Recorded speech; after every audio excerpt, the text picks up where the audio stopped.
مجتبی پتنګ د کورنیو چارو وزارت ته ونومول.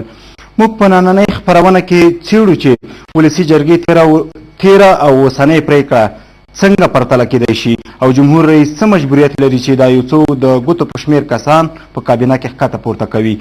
د همدې موضوع د څېړلو لپاره راسره په سټوډیو کې میلمانه دي د سیاسي چارو څېړونکی ښاغلی محمد حسن ولسمل صاحب، د حقوقي چارو شنونکی محمد جعفر واحدیار عبدالرحیمزی او د ولسي جرګې غړی هم راسره په خپرونه کې میلمه دی ښاغلی میرولی خان. هیله ده چې د خپرونې په اوږدو کې راسره ګډون وکوي. ولسمل صاحب که تاسو راته ووایه په سر کې چې د ولسي جرګې تیره او اوسنۍ کړنې تاسو په کوم سترګه ګورئ؟ بسم الله الرحمن الرحیم. د تاسو مېلمنو سلام او احترام وړاندې کوم، همدارنګه د ستاسو د تلویزیون لیدونکو ته. د ولسي جرګې داسې یوه تاریخي بدنامي په خپل نصیب کړله چې دا به هیڅوک هېر نه کړي. دا نسل هم چې زمونږ د منځه لاړ شي، نور نسلونه به هم دا یادوي چې دغسې یوه ولسي جرګه هم تېره شوې وه په افغانستان کې چې نه هو او نه نه وه. دا دی یو تور داغ په ځان باندې ولګو. البته دوی به داسې فکر کوي چې موږ توري نو که تور داغ هم را باندې ولګېږي نه معلومیږي پکې هغه کوي، نو هغه بېله خبره ده. خو موږ دوی ته د ملت د نمایندګانو په صفت قایلي او موږ وایو چې دی جامې سپینې دي، تور داغ باید پرې ونه لګوي. خو دا چې وایي تیږې اخلي او ځان پرې ولې ملامت څوک دی، نو دا په خپله دوی ځان ته تبرګي ته لاس ته یې واچو او د خلکو په لاس یې ورکړه چې وهئ دا زموږ اډونه وهئ او قپ هم کوي. هغه تیره کړنې څنګه ارزوئ چې دغه وزیران یې سلبي صلاحیت کړه او ګوره هغه خو د ملي منافعو په اساس وه چې بمبارۍ کېدلې او دا دوه وزیران چې مسؤل د دغه دي، یو د ملي پولیسو مشر او بل د ملي اردو مشرو، او دوی هېڅ قسم عکس العمل ښکاره نه که، یو توپ ډزې ونه که. موږ خو یو اوږد تاریخ لرو، 15,000 کلن تاریخ لرو. د تاریخ په اوږدو کې دا زموږ دغه چې د افغانستان دا یو باشهامته ملت تېر شوی دی. نو که په دې وروستیو کلونو کې وګورو، دا د ظاهر شاه په زمانه کې پاکستان دا جرأت نه شو کولی، د داود خان په وخت کې نه شو کولی، د خلق دیموکراتیک نظام په وخت کې نه شو کولی، حتی د خلق دیموکراتیک نظام په وخت کې د پاکستان یوه تیاره راتېره شوله، دا F-14 دا راتېره شوه د خوست په ساحه کې زموږ خاورې ته ډاکټر نجیب دې وویشتله، او دا خو F-14 خو ډېرې معتبرې تیارې دي، هغه یې وویشتله. دا چې نن سبا دغسې دغه کوي، دا حتی د طالبانو په نظام کې دا کار ونه شو.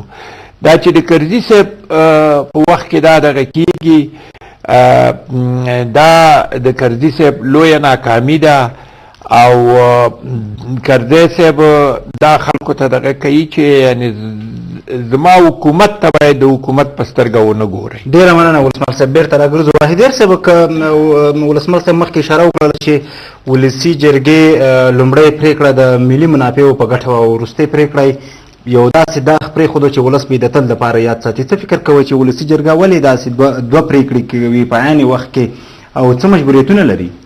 ډېره مننه. زه په دې باور یم چې کله د هېواد امنیتي وضعیت ډېر ګډوډ شو، په کونړ باندې د پاکستان د پوځ بریدونه ډېر زیات شو، په هېواد کې په لغمان کې، په غزني کې، په پکتیا کې په ډول ډول ناامنیو باندې لاسونه پورې شو، بې ګناه خلک ووژل شول. د ولسي جرګې غړو مکرر هم دا غږ پورته کوو چې امنیتي وضعیت باید سم شي او د په کونړ باید د پاکستان د پوځ بریدونه د دې مخه باید ونیول شي. څومره چې ما ته معلومه ده او زه کله کله د ولسي جرګې د عمومي مجلس ته ځم، دا غږ ډېر د ولسي جرګې غړو پورته که، خو په دې باندې داسې لازم فکر نه کېده. آخر دوی ولې داسې فکر پې نه کېده؟ څه لامل و؟ فکر کوم چې جمهور رئیس هم په دې برخه کې ځینې مجبوریتونه لرل. دغه کوم بریدونه چې د پاکستان پوځ په نامه باندې اوس په کونړ کېږي، ډېری داسې اسناد موجود دي چې هلته دغسې یوه ګونګه جګړه روانه ده چې کله پاکستان هم را دی چې په دې جګړه کې موږ لاس نه لرو. کوم بهرنیان چلته پراته دي هغوی هم اوس واحدر صاحب چې دا بریدونه څوک کوي. واحدر صاحب که فکر وکړو په دې تېر وخت کې په دې وروستیو کې وویلی چې بالاخره دلته ځینې ورانکاري کړۍ میشتي موږ په همدغې موخه دلته بریدونه ترسره کوو د پاکستان پوځ مستقیم اعلان وکړو. څنګه کیدای شي چې هغه هلته دا اعلان کوي او بیا دې دلته دوی وایي چې موږ دا بریدونه نه کوو؟ مثلا دغه مهمه ده که چېرته هلته بهرنۍ کړۍ هم موجودې د افغانستان د کورنۍ چارو وزارت، د دفاع وزارت، د بهرنۍ چارو وزارت دا ستر مسؤلیت لري چې دغه موضوع مشخصا معلومه کړي که دا بریدونه د پاکستان پوځ کوي که هلته داخلي کړۍ کوي نو دوی ته باید د افغانستان د ولس ژوند ډیر مهم وي. دوی باید د افغانستان د ولس ژوند وژغوري ځکه د دولت یوه دنده دا ده چې د خلکو ته هوساینه برابره کړي، خلک آرام ژوند وکړي. خلک باید په هیواد کې دننه او همدارس د اساسي قانون د حکم له مخې دوی باید د هیواد نه بهر هم د خپلو سفارتخانو له مخې هلته د مسؤلینو له مخې د هیوادوالو ژوند چې په بهر کې اوسېږي هلته هم آرام ژوند به دوی ته برابر کړي. خو موږ ګورو چې په هیواد کې دننه دغه ډول آرامتیا نه وه. نو ولسي جرګې دغسې پرېکړه وکړله چې دغه وزیران د استعزا لپاره راوغوښتل او له دوی نه هغه د باور رایه چې دوی مخکې ورکړې وه په دوی باور کړی و د باور رایې په دې ترې واخیسته او ډېرې پوښتنې داسې مطرح شولې. اوس ولسي جرګه ولې مجبوره شوه چې دوی ته بیا رایه ورکړي؟ زما لانده ولسي جرګه هم څنګه چې ولسمل صاحب اشاره وکړله هغه ولسي جرګه نه ده چې دوی د په رښتینې توګه د ولس رایه اخیستې او دوی د ولس ته ژمن اوسېږي او دوی د ولس په رایه باور ولري. ولسي جرګه هم کله داسې کړنې کوي چې دوی موږ ته ملي ګټې ډېرې مهمې دي. کله بیا داسې مسایل رامنځته شي چې په خپله باندې پرون د ولسي جرګې غړو دا غږ پورته کوو چې دغه وزیران وایي چې د ولسي جرګې غړي د باور د رایې د ترلاسه کولو په موخه له موږ نه پیسې اخلي له موږ نه رشوت اخلي. د ولسي جرګې غړی د کندهار د خلکو استازی حمیدزی لالی زه شاید یم چې هغه ډېر د غږ پورته کوو چې باید دغه وزیران چې نن دلته راځي دوی باید مشخصا معلومه کړي چې کوم وکیل له دوی نه پیسې اخیستي، څومره یې اخیستي، په څه ډول یې اخیستي. دا وکیل باید معلوم شي او که نه دوی باید دلته جواب ووایي چې ولې دغه ډول د ولسي جرګې په غړو دوی تور لګوي. ډېره مننه. ولسمل صاحب واحدیار صاحب په خپلو خبرو کې اشاره وکړله چې یعنې ځینې وکیلانو پیسې هم اخیستې دي. وکیلان ولې داسې مجبوریتونو ته لاس پورې په داسې مجبوریتونو لاس پورې کوي، په داسې کړنو لاس پورې کوي چې بالاخره د ملت هغه رښتینې سرمایه هم تر پښو لاندې کوي، د ملت هغه ورکړی حق هم تر پښو لاندې کېږي؟ دا استازي ولې مجبوري کېږي داسې؟ زه هغه پوښتنه چې تا د دغه نه واحدیار صاحب نه وکړه زه هغې باندې لږه څه اضافه کوم. واحدیار صاحب وایي چې دا یو ګونګه جګړه ده.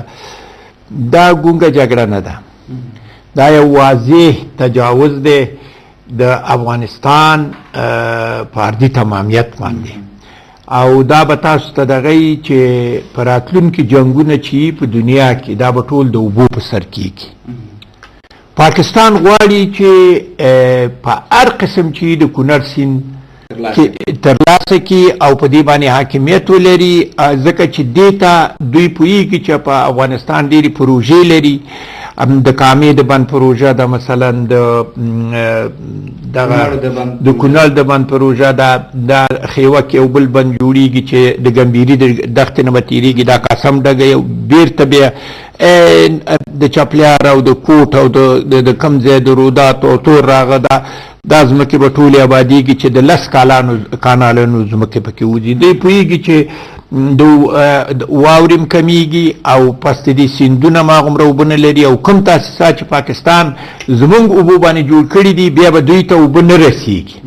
اوبه به نه رسېږي نو دی غواړي چې هغه ځایونه خالي کړي او خپلې جنټان هلته ځای په ځای کې وي چې دا خاوره زموږ ده. ګوره یو دا دغه دی، دا سوال خلاص شو. بله پوښتنه تا څه وکړه زما نه چې ما دا پوښتنه وکړله چې ولسي جرګه ولې داسې مجبوره کېږي او ځان داسې مجبوره حسابوي چې پیسې واخلي او د ملت پر سر باندې سودا وکړي؟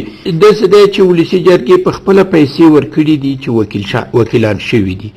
امریکا د خدای غرقه کې امریکا خو دلته زموږ د دوستۍ په نامه نه ده راغلې. زموږ د دیموکراسۍ په لسیزه کې موږ 2 دورې انتخابات تیر کړي دي